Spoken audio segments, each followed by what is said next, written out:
Okay, good morning, guys. Good morning. So today I want to talk about forgiveness.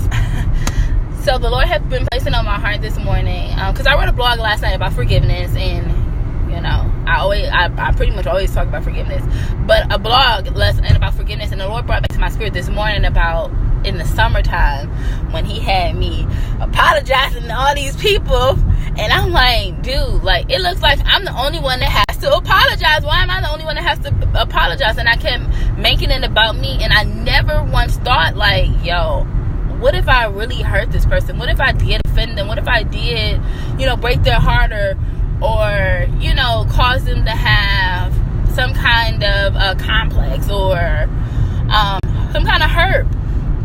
So I had to apologize to a lot of people, and I had to ask for their forgiveness. And I had already been talking about forgiveness. I pretty much I talk about it a lot because I had to go through it for years. Like, I remember, this is the best example I have for forgiveness. A really close relative that is no way possible I could avoid them and not see them, that I had an intense hate for. They had done a lot of things to me and people that I love, that hurt me, and it really bothered me, and it really had me at odds with them. It came a point in time where I used to argue with them all the time. I always felt like I had to be the one to stand up because nobody else stood up to them. I felt like everybody else was afraid of them, but I wasn't. So I felt like I always had to stand up, and I always did. And then it came to a point where I'm like, this isn't working. They were pretty narcissistic, so I stopped talking to them at all. And that's still, I didn't want to be bothered with them. I treated them like they weren't in the room.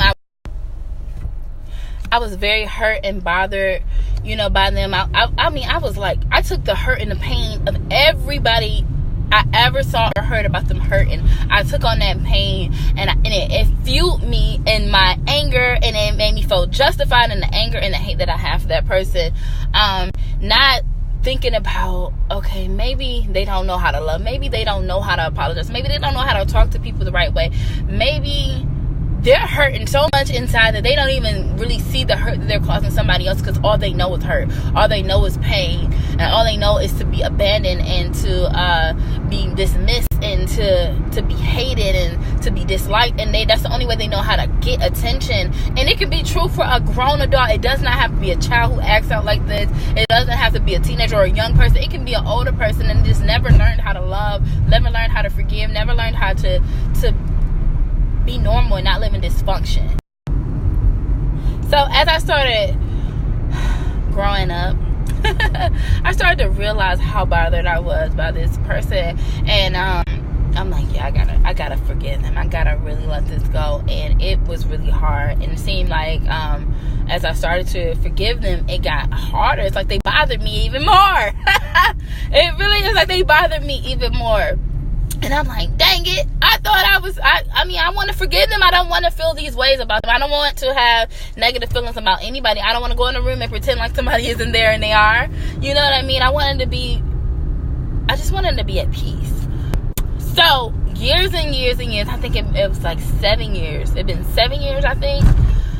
7 years, they asked me, they said, how did you change? What happened? You are so nice now. Was it the Lord or was it you? And I'm like, no, it was definitely the Lord. And they were like,